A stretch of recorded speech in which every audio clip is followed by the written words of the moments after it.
Now, at a rally in Pickens, South Carolina on Saturday, here is what Donald Trump had to say about United States of America versus Donald Trump. Charging a former president of the United States under the Espionage Act of 1917. Espionage, espionage. Andrew Weissmann, can you explain to Donald Trump why he was charged under the Espionage Act? So this is just such a perfect example of Donald Trump playing sort of a shell game. He wasn't charged with murder and he wasn't charged with bank robbery.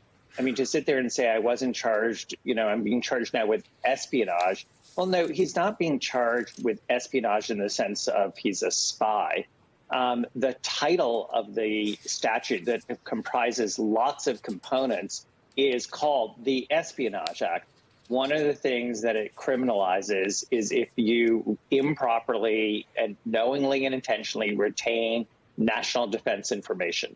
That is part of the Espionage Act. You can understand why that would be put in there, because a typical person who they were concerned about would be a spy who would get that information, but it's not required. By the way, this is really common in the criminal law, that you have a statute with a title, for instance, RICO, and someone says, how can you charge me with RICO? I'm not an organized crime figure.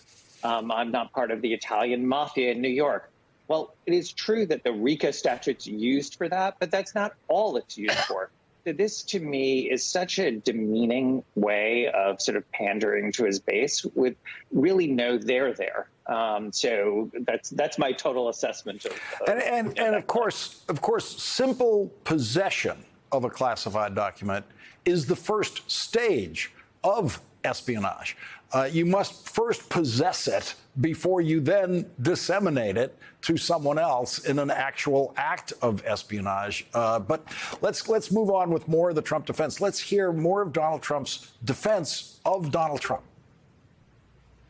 The Espionage Act of 1917 is an act for a crime so heinous that only the death penalty would do, is one of the most outrageous and vicious legal theories ever put in an American court of law. There's never been anything like this.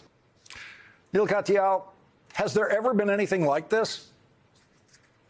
Hell yes. I mean, Donald Trump should, look at what just happened to Lieutenant Colonel Robert Birchbaum, who was accused in Florida of mishandling classified documents. He was charged with violating the Espionage Act. And notably, unlike Donald Trump, Mr. Birchbaum, who was a highly decorated Air Force officer, expressed remorse for what he did. He took full responsibility. And Lawrence, yet he still got 3 years in prison just last month.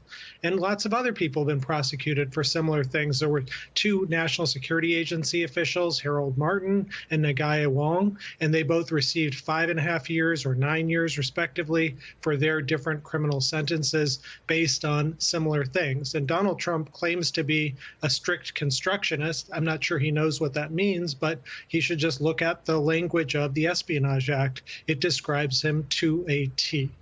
All right, let's hear more of defendant Trump's defense of defendant Trump. The Espionage Act has been used to go after traitors and spies. It has nothing to do with a former president legally keeping documents. As a president, the law that applies to this case is not the Espionage Act, this vicious, never used before, it's only been used on me over boxes that I'm allowed to have. The Espionage Act. Bradley Moz, has the Espionage Act never been used before? And was Donald Trump allowed to have those boxes?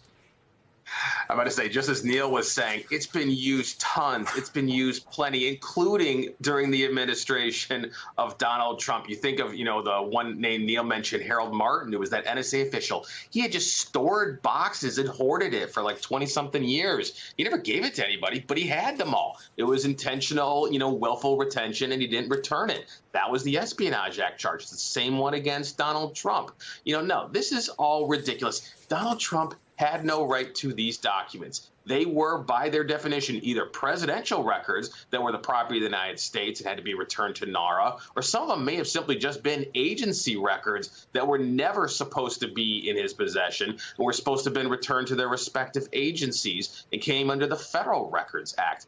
Either way, none of them were personal records. None of them were his property. They belong to the United States government. They are the property of the people of the United States. They are not his. And this argument, if they try to put it forward in pretrial motions, will fail.